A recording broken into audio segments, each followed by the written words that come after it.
Lunch হয়ে গেল, লাঞ্চটা একটু বেশি হয়ে গেল। তাই বেশি হ্যাঁ, হয়ে গেছে? খুব বেশি হয়ে গেল লাঞ্চটা।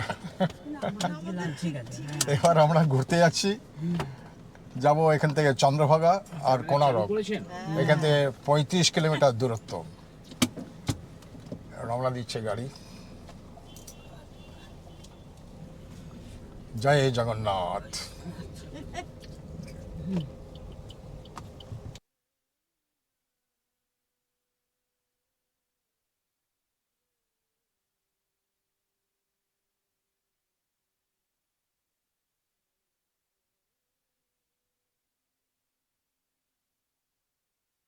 চন্দ্রভাগা সমুদ্র সৈকত দেশের অন্যতম সুন্দর ও দূষণমুক্ত সমুদ্র সৈকত।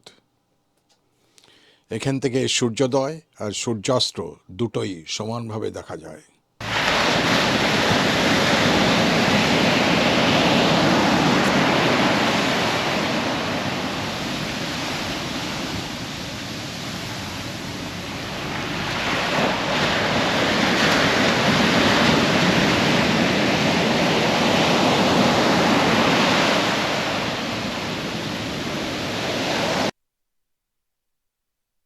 সূর্য মন্দির কোনারক। এই মন্দিরের প্রতিটি কোণে, প্রতিটি পাথরে লুকিয়ে আছে অনেক ইতিহাস, অনেক পৌরাণিক গল্প, অনেক রহস্য।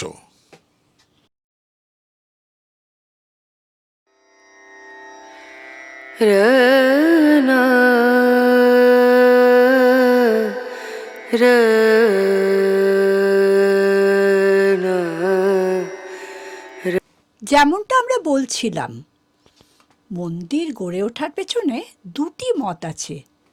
প্রথমত, পূর্ববঙ্গ রাজবংশের রাজা প্রথম নরসিংহদেব 1255 খ্রিস্টাব্দে প্রথম বাংলা জয়ের স্মারক রূপে চন্দ্রভাগা নদীর তীরে প্রাচীন মিত্রা বনে অর্থাৎ আজকের কোণারকে এই মন্দির প্রতিষ্ঠা করেন।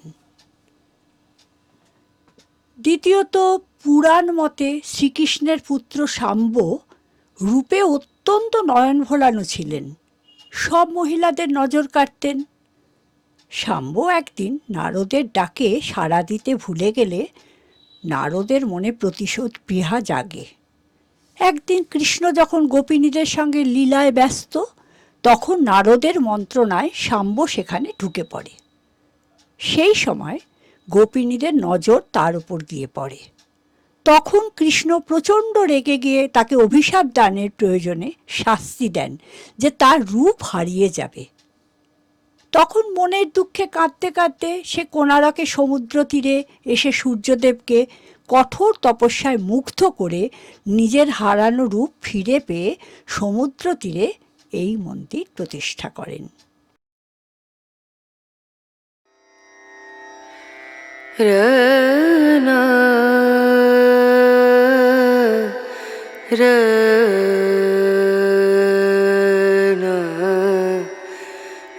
শতবর্ষ প্রাচীন এই মন্দিরে বর্তমানে কেন হয় না পুজো? কি রহস্য লুকিয়ে রয়েছে সেখানে?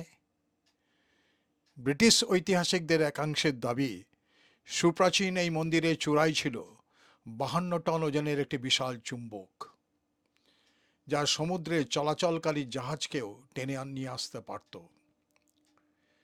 চুম্বকীয় সেই মারণ আকর্ষণ কাটিয়ে পুরীর সমুদ্রে জাহাজ চালাতে পারতেন না কোনো নাবিক।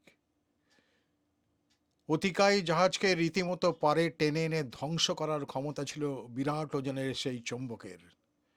সেই কারণে কোণারকের মন্দিরকে অভিশপ্ত ব্ল্যাক প্যাগোডা বলে উল্লেখ করেন তারা। যদিও পরবর্তীকালে ব্রিটিশদের এই তথ্য উড়িয়ে দেন জাতীয়তাবাদী ঐতিহাসিকরা। তাদের দাবি, দিক নির্ণয়ের ক্ষেত্রে সূর্য মন্দিরের অতিকায় ওই চুম্বক ব্যবহার করা হতো। পরবর্তীকালে চুম্বকটির অবস্থান বদল হওয়ায় বিপাকে পড়ে বহু জাহাজ। উড়িষ্যার ইতিহাস অনুযায়ী খ্রিস্টীয় 16 শতকে কোণারকে সূর্য মন্দির ধ্বংস হয়। 1508-এর বাংলা সুলতান সুলায়মান খান কর্নাড়ির সেনাপতি কালাপাহাড় পুরী আক্রমণ করেন। তার হামলাতেই ধ্বংস হয় সূর্য মন্দির। বিশেষজ্ঞদের অনুমান, মন্দির ধ্বংসের সময় চূড়ায় থাকা অতিকায় ওই চুম্বকটি সরানোর নির্দেশ দেন সেনাপতি কালাপাহাড়। এর জোরে ভারসাম্য নষ্ট হয় মন্দিরের, ফলে ধীরে ধীরে ভেঙে পড়ে গোটা মন্দির। কলিঙ্গ রীতিতে নির্মিত মন্দিরের চূড়াগুলি পিরামিড আকৃতির।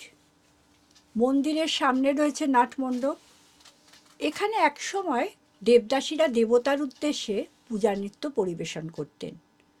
মন্দিরের ভিতরে রয়েছে নাট মন্দির, ভোগ মন্দির ও গর্ভগৃহ।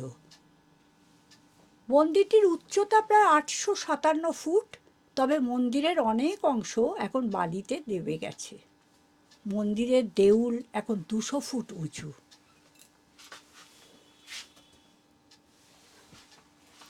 মন্দিরের প্রবেশপথেই রয়েছে বিশাল দুটি সিংহের মূর্তি, যারা লড়াই করছে দুটি রণহস্তির সঙ্গে। এছাড়া রয়েছে নৃত্যকক্ষ, ছায়াদেবীর মন্দির ও মায়া মন্দির। প্রতি বছর ডিসেম্বর মাসে মন্দির প্রাঙ্গণে বসে ডান্স ফেস্টিভ্যাল। সেই সময় বহু দূর থেকে ছুটে আসেন বহু নিত্যপ্রেমী মানুষ।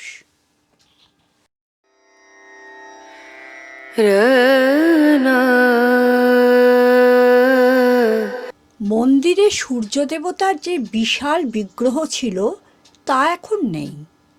কালের করাল গ্রাসে স্থাপনার অনেকটাই আজ ধ্বংসপ্রাপ্ত। এর কয়েকটি কারণ আছে। প্রথমত, বাংলার সুলতান সুলায়মান খান কররানীর সেনাপতি কালাপাহাড়ের আক্রমণে কোণার্ক মন্দির প্রথম ধ্বংসপ্রাপ্ত হয়। ওড়িশার ইতিহাস অনুযায়ী কালাপাহাড় 1508 সালে কোণার্ক আক্রমণ করে। দ্বিতীয়ত, নরসিংহদেব মুসলিম মেয়েকে বিয়ে করার জন্য বহিষ্কৃত হয়, তাই তিনি নিজেই মন্দির ধ্বংস করেন। তৃতীয়ত, 1626 সালে ক্ষুরদার তৎকালীন রাজা পুরুষোত্তম দেবের পুত্র নরসিংহদেব সূর্যদেবের বিগ্রহটি পুরীর জগন্নাথের মন্দিরে নিয়ে যান। অনেক বিস্তারিত অধ্যয়ন, গবেষণামূলক পড়াশোনার পরেও কোণার্ক মন্দিরের রহস্য অমীমাংসিত থেকে যায়। আমরা শুধু মন্দিরের মহিমা অনুভব করি, চারপাশের সৌন্দর্যের প্রশংসা করি। আমরা কেবল মন্দিরের পাথরগুলিতে সম্পাদিত নান্দনিক উপস্থাপনা এবং দুর্দান্ত কারুকার্যের প্রশংসা করতে পারি। তাহলে সূর্য মন্দির ঘোরা আমাদের হয়ে গেল। এবার আমাদের ফেরার পালা, মানে হোটেলে ফেরার পালা। আশা করি আপনাদের আমাদের এই ব্লগটা নিশ্চয়ই ভালো লেগেছে। ভালো লাগলে অবশ্যই একটা সাবস্ক্রাইব করবেন। হ্যাঁ।